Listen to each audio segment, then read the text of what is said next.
Iran और Israel के बीच 12 दिन तक चले बारूदी संघर्ष के बाद अचानक डोनाल्ड ट्रंप ने सीज़फायर का ऐलान किया। दावा है कि दोनों पक्ष मान गए और अब जंग नहीं होगी, लेकिन इसके उलट हकीकत है। ट्रंप का शांति समझौता हवा में उड़ गया। ईरान की तरफ से फिर मिसाइल अटैक किया गया और इसी बीच खामनेई ने एक और धमाका किया। एक पोस्ट में जलते हुए अमेरिकी झंडे के साथ संदेश दिया कि ईरान कभी झुकेगा नहीं। जो तस्वीरें, बयान और धमकियां सामने आ रही हैं, वे बताती हैं कि असली लड़ाई बाकी। ट्रंप का जंगी खेल, ईरान ने किया फेल। अमेरिका का cease fire, middle east on fire. कभी हथियार डालने की बातें, कभी मिसाइलों की बौछार। क्या ईरान इजराइल की जंग में असली खेल अभी बाकी है? दावा था कि ईरान और इजराइल अब लड़ेंगे नहीं, सीज फायर हो चुका। 12 दिनों तक चली तबाही, मौत और धमाकों के बीच जब अमेरिकी राष्ट्रपति डोनाल्ड ट्रंप ने सीज फायर का ऐलान किया तो पूरी दुनिया ने राहत की सांस ली। ईरान इजराइल दोनों ने इस युद्ध विराम को मंजूरी दी। उम्मीद जगी कि मिसाइलों की बौछार नहीं होगी, संवाद होगा, लेकिन चंद घंटे में उम्मीद चकनाचूर हुई। ट्रंप के शांति समझौते को ईरान ने धुएं में उड़ा दिया। रात 3:30 बजे अमेरिकी राष्ट्रपति डोनाल्ड ट्रंप ने ऐलान किया कि ईरान और इजराइल के बीच सीज़फायर का समझौता हो गया। सुबह 9:30 बजे ट्रंप की घोषणा के ठीक 6 घंटे बाद दोनों देशों के बीच आधिकारिक रूप से सीज़फायर लागू हुआ। सुबह 10:30 बजे सीज़फायर लागू होने के 1 घंटे बाद ईरान ने इजराइल पर मिसाइल से हमला किया, सीज़फायर को तोड़ा। यानी जिस सीज़फायर को दुनिया ने शांति की शुरुआत माना, वो असल में नई जंग की चाल बन गई।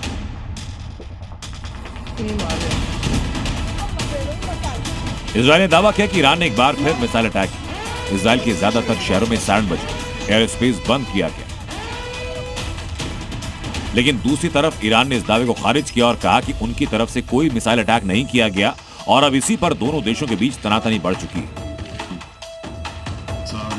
सीज फायर को लेकर खुद ट्रंप ने पोस्ट करके ऐलान किया था कि सीज फायर लागू हो चुका है।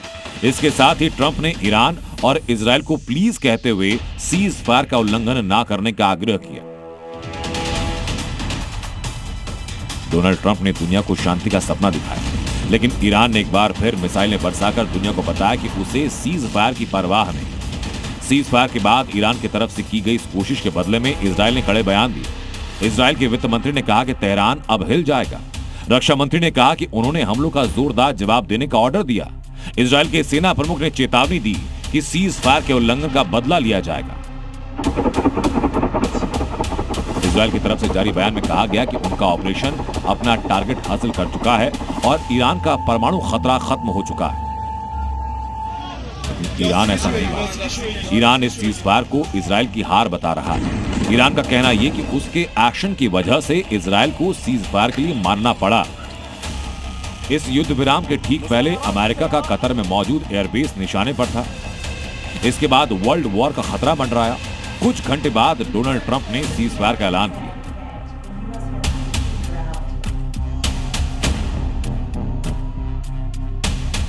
उधर खामेनेई के दिल में आग धधक रही है। ईरानी सुप्रीम लीडर ने साफ शब्दों में कहा कि ईरान आत्मसमर्पण करने वाला राष्ट्र नहीं है। खामेनेई ने एक पोस्ट के जरिए अमेरिका को खुली चुनौती भी दे डाली। पोस्ट में जलते हुए अमेरिकी झंडे की तस्वीर है। इसी के साथ धधकती इमारतें, युद्धग्रस्त माहौल और काले धुएं से भरा आसमान बता रहा है कि ईरान अब प्रतिशोध की भाषा बोल रहा है। पोस्ट के साथ खामेनेई ने वो लिखा, वो देखिए। खामेनेई ने कहा कि हमने किसी को नुकसान नहीं पहुंचाया, लेकिन हम किसी भी उत्पीड़न को स्वीकार नहीं करेंगे। खामेनेई की पोस्ट की सबसे बड़ी खासियत इसकी टाइमिंग, और इसी पोस्ट के कुछ घंटे बाद अमेरिकी राष्ट्रपति ने सीज फायर का ऐलान किया। जो हालात फिलहाल हैं वो इशारा कर रहे हैं कि जंग शायद खत्म नहीं हुई, ये जंग के दूसरे दौर की शुरुआत है। ब्यूरो रिपोर्ट, जी मीडिया। दुनिया जब भी युद्ध की आग में झुलसी, एक नाम बार बार सामने आया और वो नाम है अमेरिका। कभी खुद मैदान में उतरा, कभी पर्दे के पीछे से सीज फायर की पटकथा लिखी। किन किन देशों में अमेरिका ने युद्ध की मध्यस्थता की और कब कब सीज फायर का ऐलान किया, और उस वक्त अमेरिकी राष्ट्रपति कौन था, जरा पूरा ट्रैक रिकॉर्ड, पूरी हिस्ट्री जरा आप देखिए। सबसे पहले 1999 भारत पाकिस्तान के बीच में करगिल का युद्ध। अमेरिकी दबाव में पाकिस्तान को पीछे हटना पड़ा। तत्कालीन राष्ट्रपति बिल क्लिंटन ने सीज फायर की जमीन तैयार की और फिर युद्ध विराम का ऐलान किया। 6 साल बाद 2005 सूडान और साउथ सूडान युद्ध में अमेरिका ने सीज़फायर का ऐलान किया। उस वक्त तत्कालीन राष्ट्रपति थे जॉर्ज डब्ल्यू बुश, जिन्होंने सीज़फायर का ऐलान किया। 19 जनवरी 2025 इजराइल हमास युद्ध का सीज़फायर हुआ, जिसका ऐलान तत्कालीन राष्ट्रपति जो बाइडेन ने किया। पिछले महीने जब भारत पाकिस्तान युद्ध छिड़ा और भारत ने स्ट्राइक करके पाकिस्तान में आतंकी ठिकाने खत्म कर दिए, तब अमेरिका के सामने वो गिड़गिड़ाया और उसके बाद ट्रंप ने 10 मई 2025 को सीज़फायर का ऐलान किया था। और आज ईरान इजराइल युद्ध में अमेरिकी राष्ट्रपति ने युद्ध विराम की घोषणा की। कुछ देर बाद ईरान ने फिर हमला किया। इजराइल पलटवार के लिए भी तैयार खड़ा हुआ।